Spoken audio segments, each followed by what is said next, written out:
Kane's student newspaper has gone through several transformations throughout the campus's history. In the 1920s, there was the Reflector, followed by the Independent, and finally, the Tower.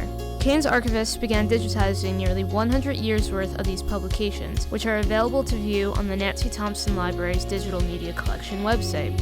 The Tower began in 2000, but we haven't been able to pin down some of our older issues from before 2008. We reached out to campus librarians in September 2016 to see if we could get a hold of those archives. Erin Algendor, Kane's archivist, told us the library's database was running out of storage space online to upload more issues.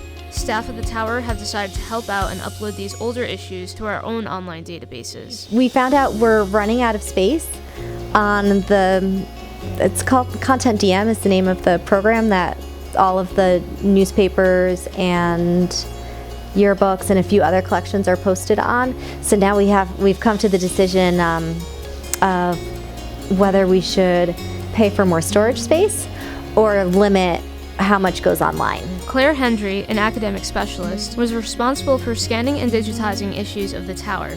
Hendry noted that some issues of the student newspapers are missing from the archives, and she and Algendor haven't been able to track them down. Hendry said she spent some time digitizing course catalogs and a few yearbooks, but most of her time as a part-time employee has been spent on the student newspapers. None of the newspapers had been digitized before I was here. They were in these folders, they were falling apart, and they weren't being taken care of. So a lot of them had started to disintegrate. So we kind of started with the older ones. Whatever ones are in the worst condition, when we kind of look through them, are the ones we start with, just so that we can kind of get them done and then put them away and store them. Before the Tower, there was the Independent, which ran as a weekly. George Falkowski, currently a media professor at Kane, wrote for the Independent from 1978 to 1983. He was responsible for his own sports column and a comic strip. Professor Falkowski credited his experience at the Independent for his career in broadcast journalism. I do know that the two times there were protests about the paper. One is when I think it might have been my freshman year, like 78, 79, where people were pissed off about something and they tried to burn the paper right in front of the student center. And then there was the spoof issue when I was a senior, and one student in particular did not see any humor in how her, I'll call it a caricature, was portrayed in the paper, but she gave us a lot of material.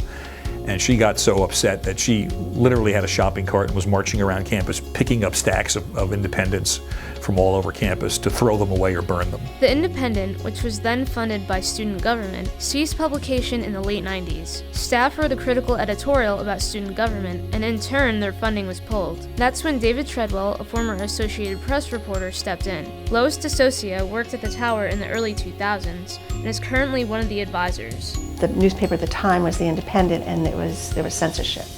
And Treadwell had had enough and started this on his own, and we raised money from advertising, laid out the paper in his apartment. We need gatekeepers for everything. Something has to pay attention to what's going on, all across the board, good and bad. We need watchdogs. Administrators need watchdogs. Local politicians need watchdogs. Today, the Tower publishes monthly with a weekly online presence.